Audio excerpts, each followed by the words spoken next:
I am convinced beyond belief that this is a time for fierce loving and that we all know how to take good care of each other.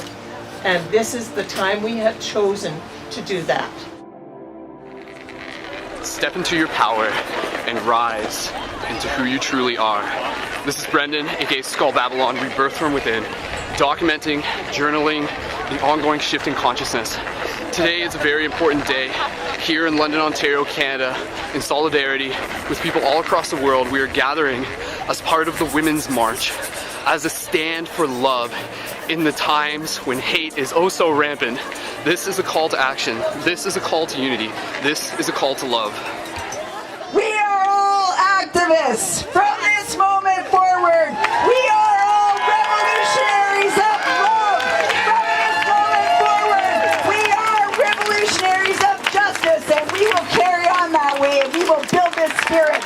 We're here today because we're standing in solidarity with women in the U.S. who are opposing the inauguration of President Trump because he stands for misogyny and racism and sexism and homophobia, and those are things we here in Canada also oppose, and we want to stand in solidarity with our sisters around the world who suffer from oppression. And we know that standing in solidarity and marching in solidarity knows no boundaries, and so no borders, and we're here for justice and truth and peace.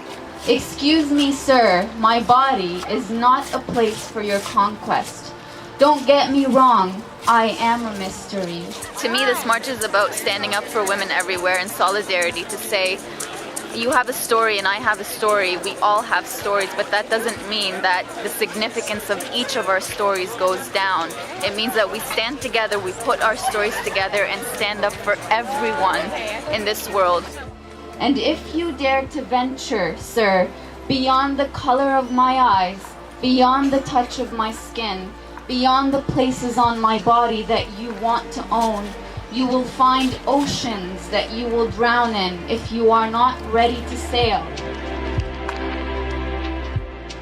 What this march means to me is that some people in my classroom keep teasing me about my skin color. A march like this is social, a march like this is political, a march like this is spiritual, a march like this is whatever it means to you. But this is about empowerment, this is about community coming together once again. We are marching to sow more seeds and to invite more women into that resistance and to take the energy of these marches and use them to set fires of resistance everywhere. It's so very important that we as a society understand this. Those of us that have had an experience of violence, whether it's some form of sexual assault, rape, or being in an abuse relationship that brings us to a place where we are victimized. This march means to me the ability to express the anger and the frustration of what the new presidency means, but also, and more importantly, the power to empower ourselves and come together as a community. We need to come together as survivors and share our stories with our families, with our friends, with the public, or just with each other so that we can all understand how this is changing us as a people. Inform each other and say no to all the things that the new president has said yes to. Sexual assault, racism, bigotry, Islamophobia, anti-LGBT rhetoric. And we show them by example the right way to behave, the right way to share love and to share compassion and to be respectful and have empathy. We do not talk enough about empathy. And so yes, a lot of this has come into fruition as a result of the problems that we have and that we recognize within this world. But we also must recognize that the problems in themselves are the solutions, and the problems in themselves give us the opportunity to rise into our courage and to learn how to heal. We are circling, circling together. We are singing, singing our heart song. This is family, this is unity, this is celebration, this is sacred. We are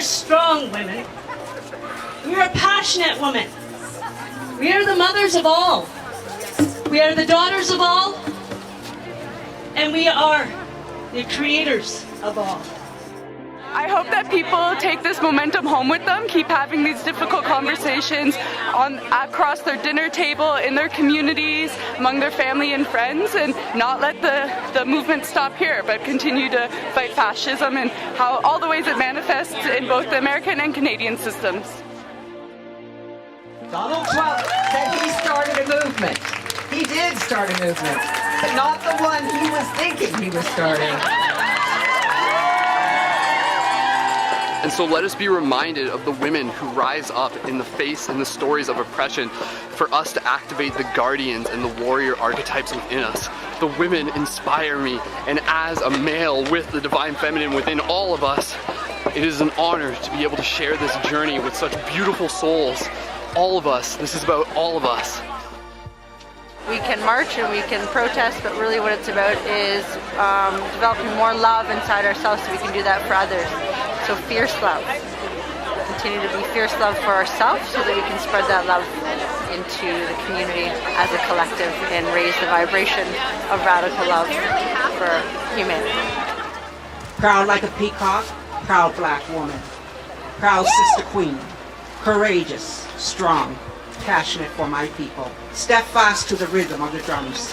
A queen, a warrior am I, leaving traces of my DNA behind. Divine feminine, oh my goodness.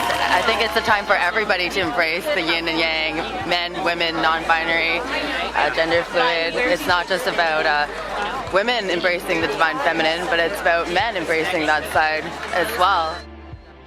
Ryan, high five. Give me a high five. You're awesome, man. I like your crystal. Yeah. What are you guys marching for, Ryan? Marching for equality. Equality. I want to focus not necessarily on the men for being men, but I want to give thanks to those men who are here supporting us today. Although this may be a women's issue, it is men that need to solve this problem. We need to teach our sons, we need to teach our brothers, we need to teach our fathers. We need to pass on the knowledge of respect for women. We remember that the women, that the men, that the divine masculine, the divine feminine, now it is the time for all to step into their power.